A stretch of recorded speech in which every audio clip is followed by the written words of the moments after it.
You are listening to Game Like Training Radio and podcast with myself, Matthew Cook, and Iain Highfield. And in this podcast, if you're listening to it or watching it, we're going to be talking about golf practice, golf learning, golf psychology, and many, many more things. I'm your host, Matthew Cook. And I'm your co-host, Iain Highfield. And to get us started, I want to say two things. I want to say that we love golf and we love helping people. And it's that combined that has driven us to create this podcast. There's so much good information out there that we believe it's our responsibility to share it with as many people as we can. So after you've watched this podcast, please like, please share, and leave us a review. Give us suggestions on how we can take this show to the next level. Today's show, Matthew. On today's show we have, I'm going to go with the pronunciation, Dr. David Grecic of the International Institute of Golf Education.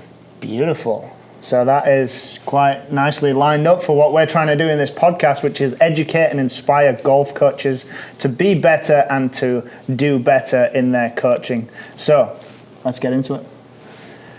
David, how are you? Thanks for joining us on the show. Really appreciate your time and energy. How's it over there? Welcome, Matt.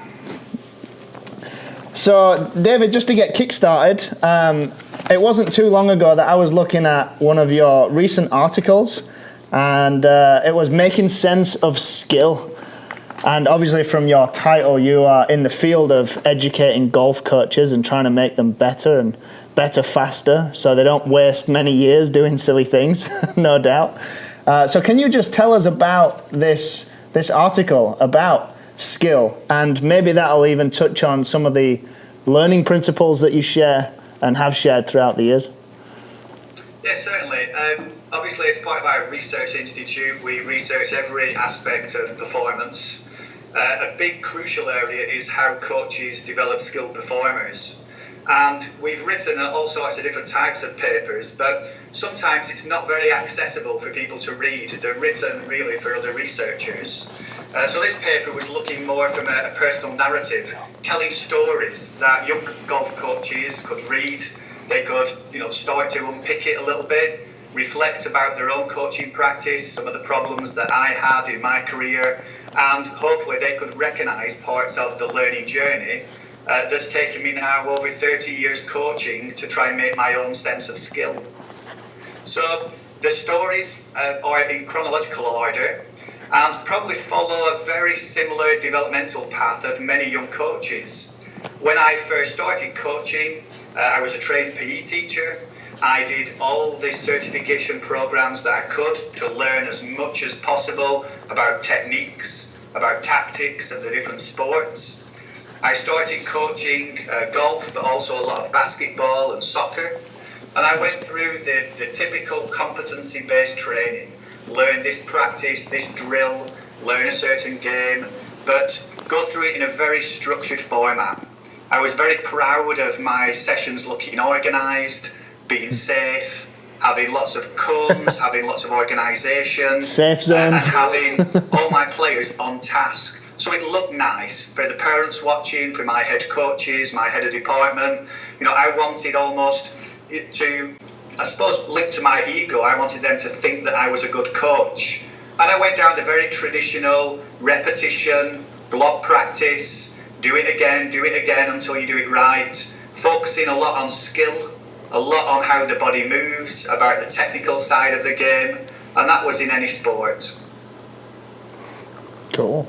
Awesome. So with that in mind, you just stated your journey. How are you different now, or what are your findings now versus how you started your coaching journey? Certainly, the process I've just described took about 10 years, and it was only then that a lot of the new game-based theories were coming out of Australia. Some fantastic professors over there, but also reading some articles about rugby league, tennis and different sports. Some of the PE basis, Bunker and Thorpe, teaching games for understanding. So the next part of my evolution was 10 years trying to make sure I didn't do any drills. I did as little technique as possible. We call call it sometimes non-linear pedagogy. So we're not trying to build incrementally, we're trying to just throw the whole thing there and get children to work it out for themselves. And I spent 10 years going through constraints-led coaching, ecological dynamics, dynamical systems, you could call it designer games, teaching games for understanding, and it was a whole mix of different games-based practices really, to try and make it fun and enjoyable and engaging for the players. But I think maybe I went too far the other way, which a lot of coaches do, is what's trendy, it's what's popular. For my own national governing body, it was what the coach educators were telling us how to coach. We had a great Australian, Rick Shuttleworth, for the RFU, who put together some fantastic resources about constraints-led coaching. And for 10 years, I probably never did a practice that involved a drill. I tried to be creative. I tried to create problems for youngsters to solve in different ways. I tried to limit the possible solutions that they had. And then in other areas, I tried to manipulate the games so that the players worked out their own tactics, their own way of beating the problem. And there were some very influential people. Stuart Armstrong, who was at England Golf at that time, is now the Director of Coaching for Sport England. Lots of Australian professors, some of the work in America. It was everything to do with focused on, creating a game, especially for young children. And hopefully the game would teach what skills they would require to learn later. That's it's funny you mentioned that right at the end. The game itself will teach what the player needs. I watched a really cool video that John Kessel and Dr. Stephen Bain showed me, and it was the game that trains the brain. So that just resonates quite a lot. And they used the analogy of I think it was a leopard or some cheetah, animal. A cheetah in the wild, yeah. A cheetah in the wild. That's what they used. That as the analogy, and it was cool, How for coaches that this stuff is getting much more popular these days. Would you say? I would. It's getting more and more popular. I think games and constraints-led learning. I think there's potential for two guys to maybe start a golf education company called Game Like Training, based on that kind of. What do you think? I think we should try and do it. No, yeah, you're right. It's coming more popular. It's more and more popular, and so with that in mind, how? Because the traditional institutions that are still trying to push those traditional ways, how, David, would you go about helping these new upcoming golf coaches, these youngsters? And I'm only 28, so I'm part of it as well. Me too. 7 more years ahead. How would you go about helping those guys that are quite contradicted between what some traditional institutions are telling them to do, based off what a lot of this, it's not new science, but a lot of the science is kind of showing us is a better way to do things? How would you help the coaches get past that? Yeah, or a different way. If you look at the academic research, there's very little that's actually looked at the transference of games-based learning into true pressured competition. There is a much better learning effect and a retention effect of practice later, but there's still a lot of research to be done. And I think that comes into the final part of my evolution. So I swung from, being very much drill-based, very much focused on, Fitz and Posner, repetition, Schmidt's schema theories, embedding things deep down, right the way to the opposite side, which was the ecological dynamic system, and it was chaos, and it was self-organisation of the youngsters to work it out for themselves, with very little intervention from the coach. And I think probably the last 10 years has seen me try to match the best bits of both systems together. And I think it looks as, our purpose for being a golf coach, and it's about trying to help people get better and get better faster. Every individual is a different type of learner. And for some people, it's understanding that sometimes if the basic skills are breaking down and not allowing them to have success in the game, maybe we need to go backwards and work on the skill, and we might have to go back to a bit of repetitive practice. For other people that have the tools, the way to push them onto the next level of their development is to create very challenging games. And especially if we can put consequences in those games so they become pressurized and as similar as possible as the environment that they'll get within competition. So I think the final point of my evolution was being able to flip-flop backwards and forwards and pick out the best bits of the different theories. And there's all sorts of elements, through ring masters and implicit learning, which is going down very much the cognitive approach, but we're bypassing conscious thought in that skill learning phase. We've got the idea of Lang's bioinformational systems, where we can use not just the movement senses, smell and taste and touch, music, and we can intertwine all those together to make skill learning faster.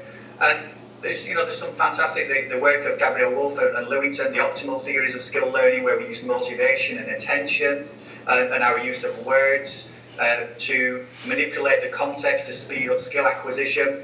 So I think it used to be quite simplistic. There used to be like a dichotomy of two different opinions and two different camps. And I think what's happened in the last 5 or 10 years within research is we've recognised that there's positives from both sides. And it's about interweaving them together as a golf coach. And that is the difficult bit that coaches need help with. That's awesome, yeah. So I guess my question, I did have a different question, but just right on the end of that sentence, I'm going to change it. Ian's learning how to listen, so as he's listening, he's now come up with a better question for you. The final thing that you said, that's the challenge for coaches, and how, in your role, how are you helping coaches deal with that challenge? How are you helping coaches understand, okay, this student is at this point in the process, so maybe it is more blocked and a safer environment. This student is this, so they thrive on this chaotic environment, and they're going to go in games, they're going to be able to self-organize, actively discover solutions. How are you helping coaches develop that ability? If I take it right the way back, yep. And we build in the different layers, because it is a very layered approach, Iain. So if you take back to the young coaches when they get their first accreditation, they will have a view of learning. And that will be socialised by the education they've had, the parents, the environment, their experiences, the significant others in their life. And Schomer and colleagues a number of years ago talked about the concept of learning knowledge being what was called as epistemology. It came from William Perry originally. And that young coaches would be on a continuum. So at one end, they could have a very naive epistemology where they believed that learning was fixed, there was one answer, a correct answer, that knowledge was owned by somebody else, that they needed to get that knowledge from that person, and there was just one way that they needed to learn and then pass on to the players. At the opposite end of the spectrum is a very sophisticated epistemology.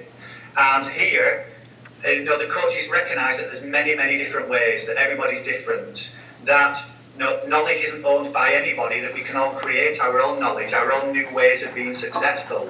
And our role as a coach is to help players experiment, guided experimentation, to come up with their own solutions to these problems. So the first part is identifying where the coaches stand on their views of learning and knowledge, because that will frame their interactions. And it will also frame whether they're willing to try some of the new ideas in skill acquisition.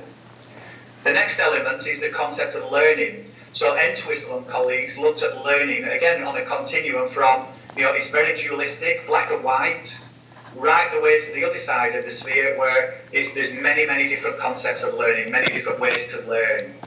And so the first bit is understanding ourselves. So as coaches, it's about self-awareness. What are our beliefs? What are our views about learning and knowledge?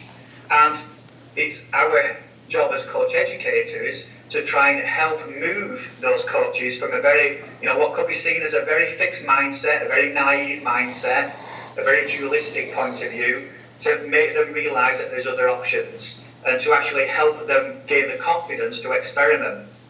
Now, previously, we used to go down it, you're a bad coach, this is what a good coach looks like, and we need to move you from A to B as quickly as possible.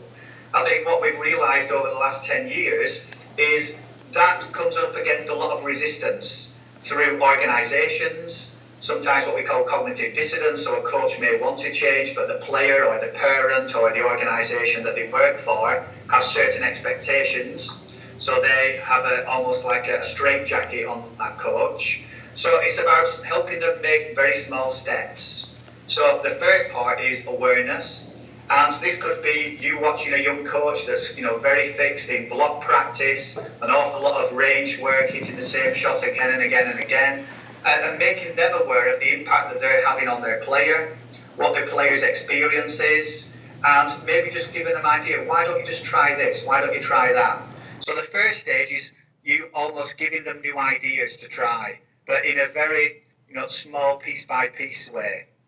Then he's trying to encourage them over the next month or two to actually look back. Those new things that they tried, what impact did they have? How did that challenge some of their views? How could their views maybe evolve a little bit more? And then you might give them something else to try. So it's almost opening their eyes to the benefits of different ways, but in a little by little approach. Until finally, at the end, we're asking them to create their own solutions and come back. We act as mentors to them, so we're sounding boards for different ideas. Myself and all my colleagues have got, too many years experience. So we can talk about some of the pitfalls that we've had and some of the coaches that we work with. So we're trying to shortcut that process, but by being that critical friend, by being that mentor. So we're not telling them exactly how to coach, but hopefully we're opening their eyes to slightly different ways.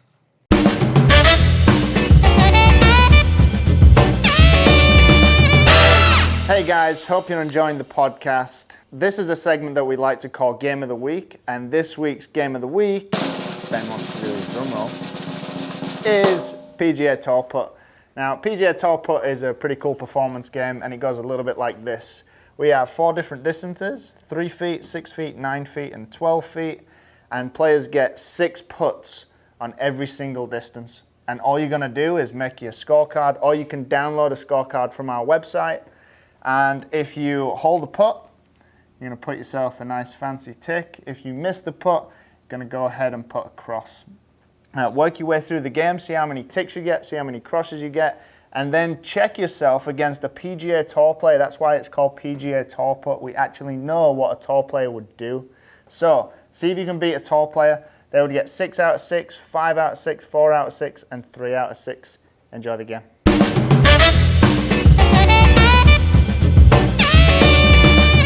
That's awesome. I was never engaged in a scheme like this officially. I kind of created my own. So I seeked out mentors, and myself and Matthew together, we read literature and we tried to understand how to become evidence-based coaches. I think what happened was we read books like The Talent Code. That's where it started, and then we started to look at their bibliographies, and then we started to pick research papers and more academic books, and we've been called a couple of times, and a few people have said this, we've evolved into what people have termed pracademics. So we're not in the academic world, but we're in touch with it, and it has made me a better coach faster. I'm willing to say that, because I've taken this research and I've practically applied it into my training philosophies. I've seen the results, and it's bred confidence. That's my own personal experience. And I'm pretty proud that I figured out 10 years ago that this is what I need to do. For our listeners, you've quoted a lot of research today, some that I'm familiar with, and some that I'm not so familiar with. Yeah, my mind's going off the charts with some of the names that you mentioned. I'm just trying to remember them so I can go and look at what they've done.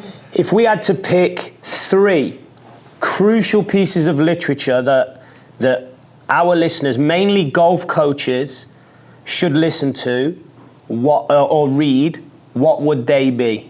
And where can they find them? It depends what topic you're interested in, Iain. If you narrow that down, I'll throw a few at you. Okay, I would say, let's go with a couple of topics. Let's go with effective practice first, because that's obviously what we're super passionate about. Yeah, I'd say Keith Davids from Sheffield University at the moment for his idea of dynamical systems in coach education and coach learning and skill acquisition. I'd say Rich Masters, who's now over in New Zealand with his implicit learning, with his concepts of analogy learning, of errorless learning, of trying to avoid reinvestment so that players don't choke under pressure. And Professor Dave Collins, with all the work that he's done, how the mental side of golf impacts. It's all about decision making. It's having and developing the psychological characteristics of developing excellence. Yeah. So expertise is about decision making. And I think it's how you view expertise in an expert coach. Dave would say it's all about the decisions and the professional judgment that coaches make under pressure to help their athletes. If you look at expertise, that frames the debate as well. What do we think is an expert coach? Is it a coach who's in the top 100, recognised by the peers? Is it a coach that's got a track record of success with the players? Or was he or her just lucky to get a good group of players coming through at the golf club that they work? Is it about what level of coaching qualifications they have? And these were a lot of the behaviouralist concepts of expertise in coaching. Yeah, but if we look at what a true expert coach is, it's about the metacognitive processes. It's about the planning, the reflection. It's about the relationships that they build, the trust, the rapport. It's about the way that they can almost think and make decisions at the right time, at the right place to have the biggest impact on their players, improvements. So I think it's a big debate of what we would like to get to. Some golf coaches, quite rightly, are trying to get to the top of their career through certification and getting recognition. Other people are trying to develop their mindset, to have a growth mindset, to see that they can develop and improve in every aspect of their golf coaching. And I guess it's our job as pra-academics. I still coach only 4 times a week, but I'm still out there in the snow last night, and it's horrible over here at the moment. And it is about trying to put theory into practice. There's some amazing theories out there, and we will make mistakes. It's having that, or not having a fear of failure, and just trying things as young coaches, and having an environment where our academy or the club we work at or the parents, they don't judge us if we make mistakes, because it isn't linear. Learning is not straightforward. It's not a shooting arrow. It's almost, we take a lot of U-turns, we go up and down, and we need to manage that process and manage the stakeholders. We're trying to manage the player's expectation, but also the parents and also the club or the agent. Awesome.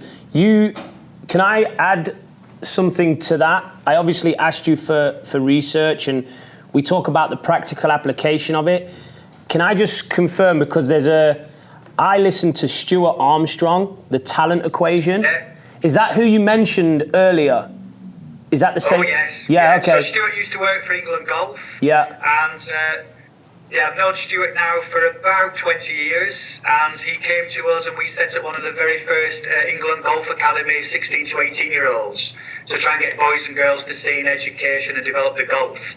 And that was actually based at the college, Myerscough College, that Matt went to. And it's a fantastic program there with some good coaches.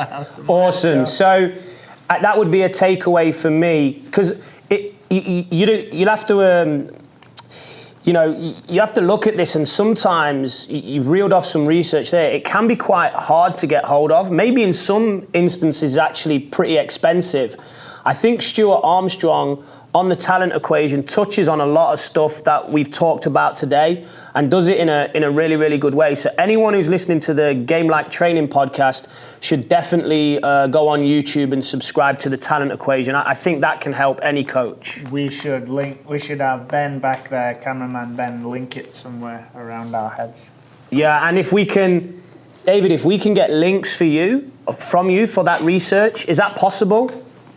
Yeah, definitely. And yeah, Stuart's podcast is brilliant. The Way of the Champions. You've got Rob Gray, Arizona, Reception Action, fantastic. Tim Buzzard, what he's doing out in Australia, trying to take research papers and make them easily to understand for practitioners, for coaches. There's a lot of good stuff there. I mean, from my point of view, in order to take a coach on a journey, yes, they need to reflect, and that's one of the key elements of expertise, but they need something to reflect against.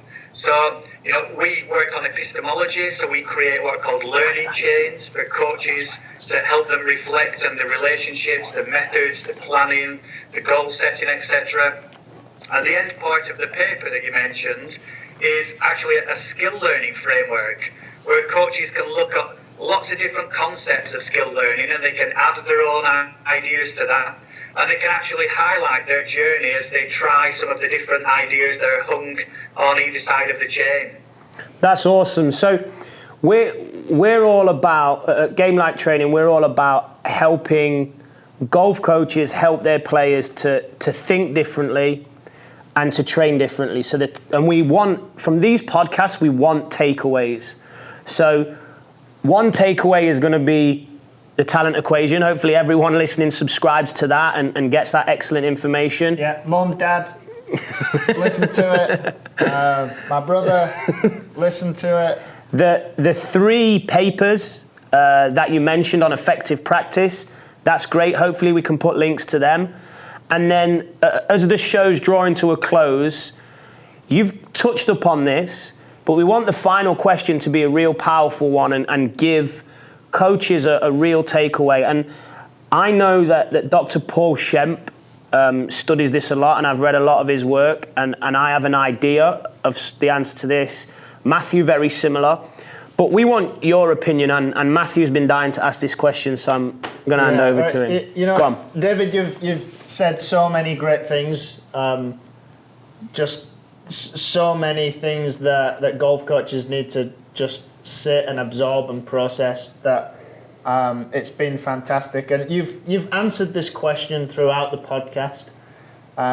You really have, but can you condense it a little more and give us 3 things that make a great golf coach? Yeah, I mean, I'd probably try and change that ever so slightly. I mean, maybe 3 things that golf coaches need to do to be more successful. Let's change it to that. What 3 things? And I think the first one is to really understand junior golf development. So the fact that the path to expertise is a very difficult path with, we need to put roadblocks in there, we need to put challenges, we need to manage those roadblocks. But we need to communicate that to the parents and all the stakeholders. Love that answer. But once we understand that and the parents understand that, then we can take risks. Then we can experiment and we can try things in a safe environment because the parents know what we're doing. Yeah. I think sometimes, the key of excellent coaching to me is always communication. It's always making sure that we have coherent messages running all the way through from everybody that's involved with a young golfer. Mm-hmm. And I think if we can fully understand junior golf development, not just the technical and the tactical and the shot scores, scoring averages, but about the emotional development of young people, the psychological development, and especially the social development as well of young people. We can get the parents on board and all the stakeholders, then we can experiment, then we can try more games, then we can make mistakes, because we'll do that in a very safe, supportive environment. So we won't feel threatened as young golf coaches, and we won't worry about people looking over our shoulders, maybe criticising us.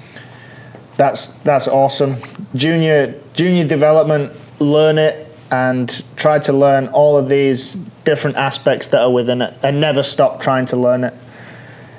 That's it. Awesome. David, you've been very humble and talked a lot about other people's work. Anything that you've got on the go that you've produced yourself, any books that you've co-authored, any websites that you're involved in that you want to share with the listeners? If you're interested in the stories about golf, I think the best one for golfers is Tales from the Tee. I had an amazing experience many years ago. I went and I tried to have lessons myself by 10 of the top golf coaches in the world, as seen by working on tour, having worked for 10, 20, 30 years within golf with a successful record, having wonderful relationships with their athletes and previous athletes. And it was just an amazing experience. And I wrote a series of stories about how so-called expert coaches make you feel as the athlete when you're in the middle. The way they put you under pressure, the way they stretch you, the way they challenge you, and ultimately how they improve your performance. All of them did it very differently, and but I've never played as well as when I had those lessons. And that's a book, David, yeah? It's a story. It's called Tales of the Tea. It's on my academia or ResearchGate, but I can send a copy through. I'm sure your listeners and your viewers will be quite interested. Yeah, the please stories do. That when you read them, everybody can relate. That everyone's had a coach like that in the past. That's cool. I'll be honest, I've not read that, and I would love to read that. So if you can send a link through, I'll read it, and we'll share with the listeners as well. Yeah, we'll send a message out. Shameless plug. What we're trying to do is we're trying to develop resources for young coaches. We've created a golf certification program for young coaches called Golf Coaching Praxis. It's totally online. There's myself, Dr. Rob Neal, Brendan Ryan, and lots of colleagues that are there trying to support young golfers. So if anyone's interested, please go online, try and search for Golf Coaching Praxis, and hopefully we'll see you on one of our courses. That's awesome, and we actually recommended that course to someone the other day. Brendan, Dr. Neal, good friends of ours, awesome guys. And one more thing, you don't have to worry about shameless plugs on this show. They go on all the time. Yeah, all the time, David. As we hold our books in the air. David, you have a message worth hearing. We really appreciate you giving up your time. I cannot wait to get this podcast out, but more so with all the links and resources that your 30 years experience has helped not only put out there, but develop and improve. So thanks a lot for that. Really appreciate your time. Oh, you're welcome. Yeah. Thanks for the opportunity, and if you ever need another one, just shout. We will do. We Great, will man. do. Thanks a lot, See you, David. bye. See you Thanks, later. David. Awesome. Well, Iain, I'm pumped. That show is the epitome of what we are. A golf coaching resource, hopefully to be, I should rephrase that, not hopefully, what is going to be the #1 golf coach educational resource on the planet. So that's it. Let me add one thing. Come on, man. You know I like to speak. You can even try and pass it over to me. So for people that are listening that heard a lot of the academic terminology that Dr. Grecic used, please don't be put off by that. If I told you Matthew's grades that he got in school, and mine initially not, I'm no genius. It's hard to read. You don't have that gene. I don't have that genius gene. So my point is that it's extremely hard to read, and maybe parts of that podcast are hard to understand, but take the time to look up the words, take the time to do the reading, get a thesaurus, break it down, and it does get easier. And I promise it does help you evolve as a golf coach. So I've sat there with these studies and a thesaurus and Google. Matthew's done the same. It's hard for the first couple of years, but over time, as you break it down and begin to understand it, it really does help accelerate your personal practice as a golf coach. So please listen, break it down, put it in your own terminology, and then practically apply. And if you have any questions on anything that was said, maybe, our books, the way, Not another the plug-in. website. No, because I'm being serious. We don't necessarily write in that academic language. What's in here and in there and on our site. We're trying to take what Dr. Grecic has produced, make it digestible, accessible, and practical for you guys. Sure are. Was that good? Are you glad you let me in now? Go on, fire away. Close the show, buddy. All right, well, I'm pumped. That's great. We'll get this one live for you guys as soon as possible. But what you can do is subscribe to the YouTube channel. You can check out all the shows and everything else we produce via video from cameraman Ben behind the screen. You can check us out on Twitter. You can check us out on Facebook, Instagram. Snapchat isn't there yet. I keep saying this, but we'll keep putting it off. But that's all for now. See you next time.